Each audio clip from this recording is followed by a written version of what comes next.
members of the EFF in the Northwest have been forcibly removed from the provincial legislature. Now, this follows several points of order by the Red Berets and the Democratic Alliance. They were questioning Premier Job Mokgoro's authority to deliver the State of the Province address because the provincial government is currently under administration.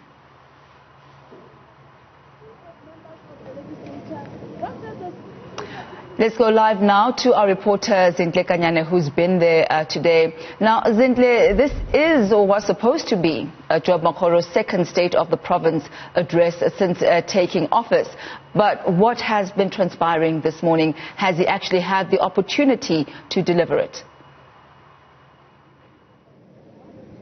Indeed, it's been quite an eventful morning here at the Northwest Legislature, where the State of the Province address was supposed to actually start on a very smooth note. But as we have seen from point of order after point of order, leading up to that forceful removal of the EFF and the Democratic Alliance then deciding to walk off.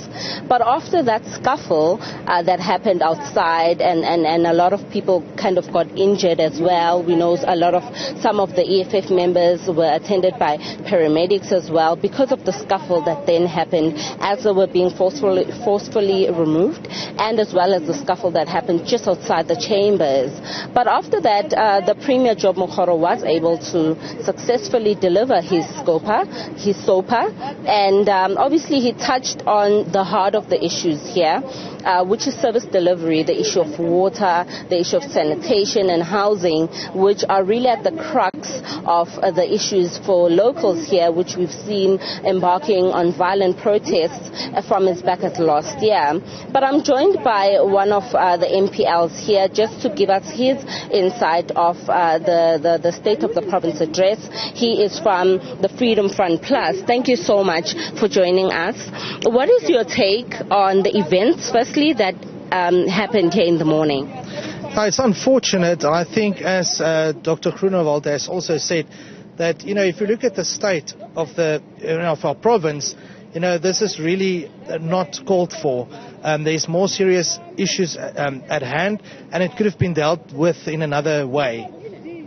Did the Premier address the issues at hand? Unfortunately, as we expected, he did not address it the way we wanted to, with the seriousness. Well, if I can actually put it in a picture, if we have his speech and we have the reality, it's far away removed from each other.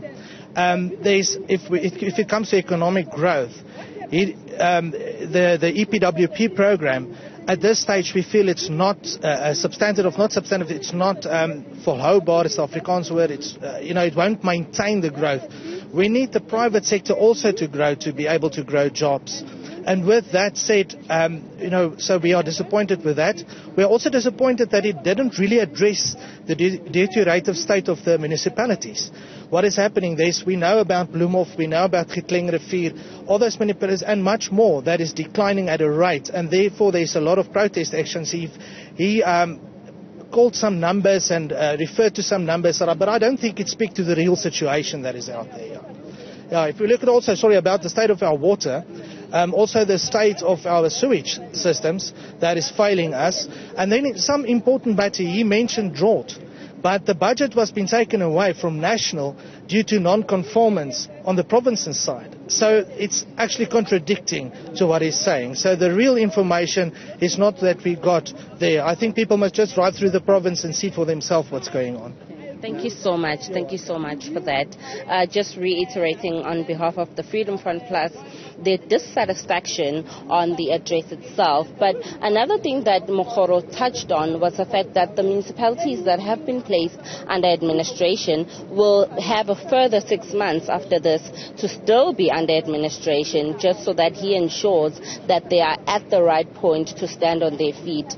But obviously, that's also a prolongment. That's also speaking on the issues of accountability as well. The sense of the Premier not really addressing the issue of consequence management head on, and not really holding the bull by its horn, so to speak. Thank you very much, Zinhle. That's Zinhle out at the State of the Province address.